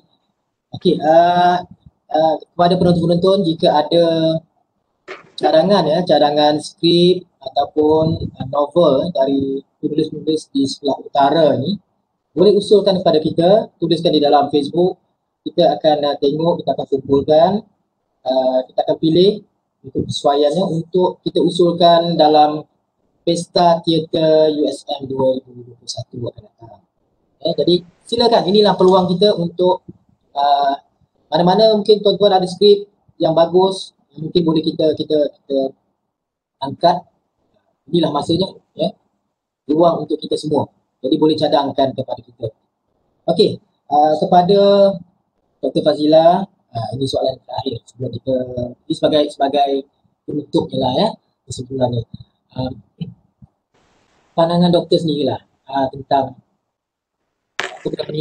keberanian penulis, pengarah untuk mengadaptasi novel novel kepada pentas ini. Sejauh mana kita, kalau kata kita sebagai orang sastra, kita membaca dengan orang teater bawa ke pentas, apa yang perlu dijaga selain daripada tadi bahasanya, selain daripada latar pemikirannya, apa lagi cadangan ataupun pandangan Dr. Fazila selaku akademik dalam hal sastra ini, kalau kita nak angkat. Okey, in response to COVID kan, sebab kita dah kata COVID telah merubah segalanya dan Cik Halimi juga telah mengakui bahawa kita perlu move ahead.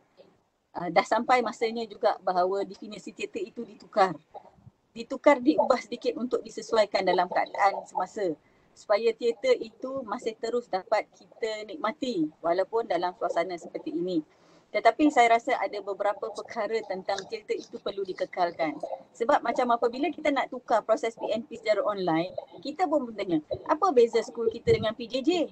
PJJ pun buat ODL, kita sekarang pun ODL, apa bezanya? So kita takut nanti orang kemukakan soalan yang sama. Apa bezanya teater dengan pementasan TV? Sebab sama, tetapi saya rasa ada beberapa perkara yang mana Cik Halimi dan krunya sangat mahir tentang teater, dan perkara-perkara itu boleh dikekalkan seperti masih lagi dalam ruang lingkup stage yang sama. Tetapi mungkin, tak tahulah, saya bukan orang teater, tetapi improvisasi yang kita boleh buat lah untuk tambah baik. Contohnya macam backdrop itu boleh ditukar. Bukan kerap, tetapi 1-2 backdrop ditukar untuk dia memberi mood kepada penonton. Yang kedua, walaupun Cik Halimi cakap tadi, Cik Halimi tak nak close up, nak belakang. Tetapi kena ingat, macam Cik Halimi kata tadi, teater itu yang penting maksudnya sampai. So mungkin ada beberapa babak close up itu perlu supaya kita pembaca dapat baca, dapat tengok emosi dan kita boleh merasa emosi itu. Kan kena akur ke beberapa teknik pementasan TV lah. Kan contohnya seperti macam lighting, macam saya kata sound and action tadi. Teater dia main besar, orang kata main besar kan. Tetapi dalam TV kena kecil. So itu adalah perkara mungkin yang perlu diubah suai supaya teater ini dapat dinikmati secara dalam talian dengan baik oleh halayak pengguna. Dan saya rasa yang penting sebenarnya sudah sampai masanya pusat pengajian seni bekerjasama dengan pusat pengajian lain seperti pusat pengajian komunikasi, bahagian broadcasting, PTPM, bahagian teknikal, dan juga saya dapat satu idea mungkin juga dengan bahagian ilmu kemanusiaan, bahagian supaya apabila berkolaborasi, saya rasa kita akan dapat hasilkan satu pementasan yang mantap. Sebab setiap PTJ ni dia ada kekuatan masing-masing kan, dan kita tahu dari segi pengarahan drama teater ini championnya adalah pusat seni, tetapi mungkin kita perlukan bantuan dan sokongan daripada PTJ lain supaya kita dapat jadikan pementasan ini satu realiti, dan mungkin USM lead lah, kita boleh champion dalam pementasan dalam talian ini kan. Dan sebab saya suka teater, sebab tu dalam kursus saya dah tak pegang dah kursus tu, tapi kursus saya PGT 203 kan saya buat pementasan teater Cik Halimi. Sebab saya rasa teater ni lah, sebab macam saya mengajar cikgu pendidikan, so saya rasa cikgu ni adalah tugas dia nak memanusiakan manusia. So dia kena belajar untuk jadi manusia dulu. So antara perkara, sebab dalam satu kursus saya adalah kemahiran komunikasi dan interpersonal guru. So kursus itu antara tugasan dia, saya minta pelajar saya buat pementasan teater, dan Cik Halimi lah dulu apabila saya jadi penyelaras orang yang tanpa jemu, tanpa sebarang bayaran dan sebagainya hadir untuk memberikan kuliah.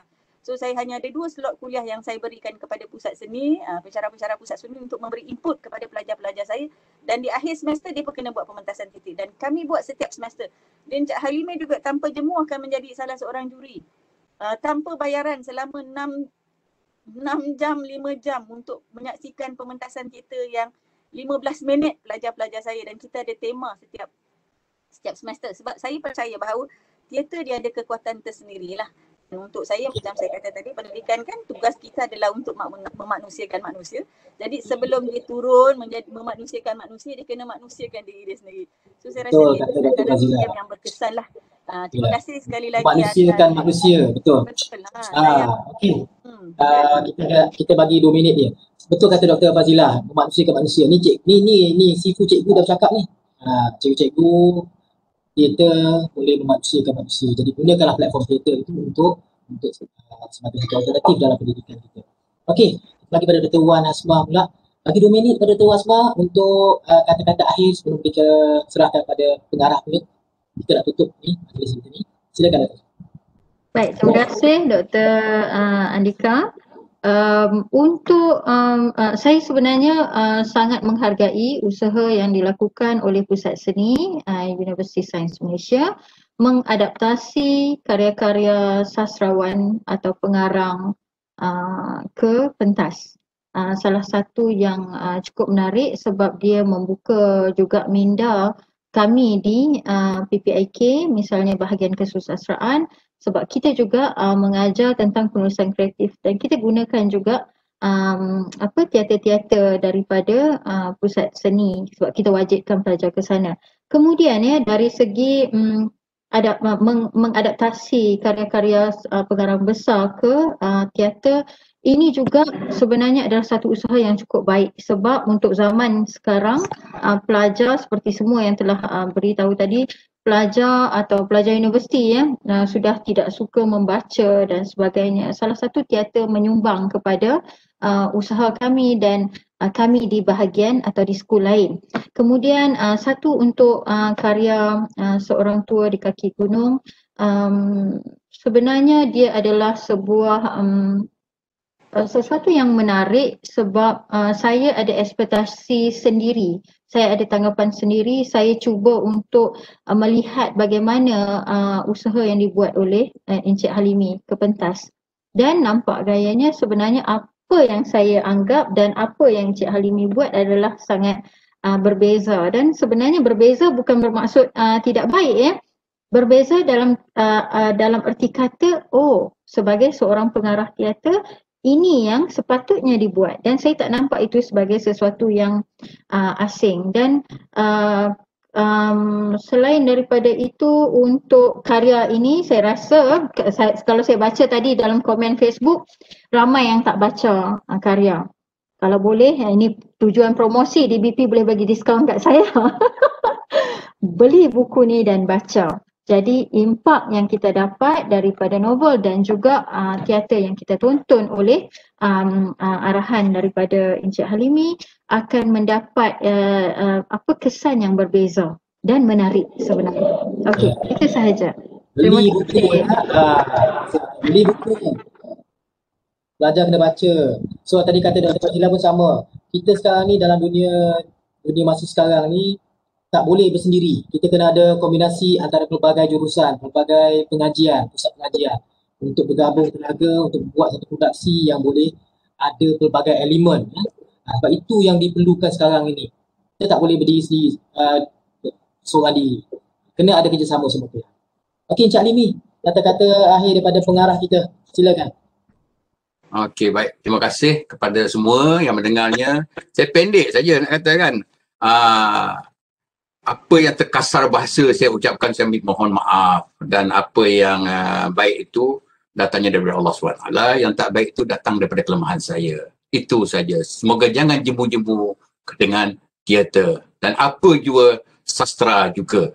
Eloknya sastra dan teater itu dengan pendidikan pun digabung sekali seperti mana dicadangkan itu.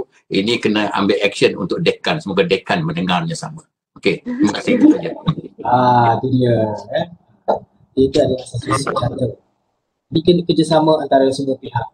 Dulu saya usulkan agar fakulti-fakulti yang ada di Malaysia ni dalam bidang sains mana bergabung. Sekarang ni kita cakap dalam sudut universiti pula. Di USM ni ada banyak pusat-pusat pengajian yang boleh bersatu untuk membuat satu persembahan produksi teater yang baik di atas talian dengan lebih mantap, dengan lebih berkesan. Namanya untuk generasi muda seperti kata Dr. Mak Asmah tadi, generasi pelajar sekarang yang tak mahu membaca. Ini masalah ni, tak nak baca. Okey, jadi kalau kita tak nak baca ni, saya nak kongsikan pendapat dua Imam Tamizi dan juga Imam Al-Ghazali. Barang siapa yang keluar untuk mencari ilmu, maka ia berada di jalan Allah hingga ia pulang. Yang kedua, menuntut ilmu adalah takwa.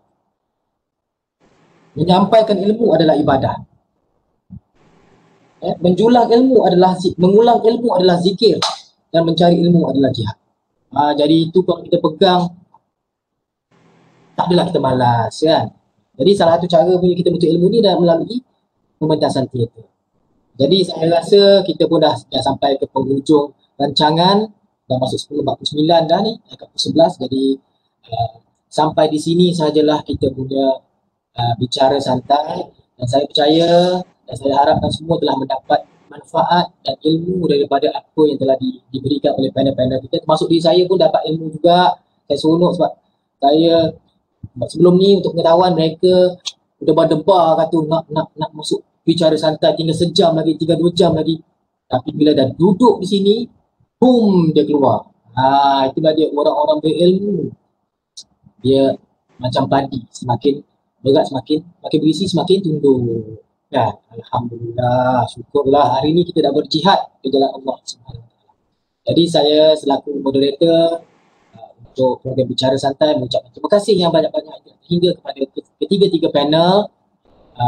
Harapnya jangan jemu, kita jemput lagi di masa akan datang untuk berkongsi lagi dalam Bicara Santai, mungkin dalam kesempatan yang lain oleh pengarah yang lain. Mungkin Dr. Azrul akan mengarah pula lepas ni, kita tahu dia, kita bagi pula kat dia, kita tukar-tukar lah.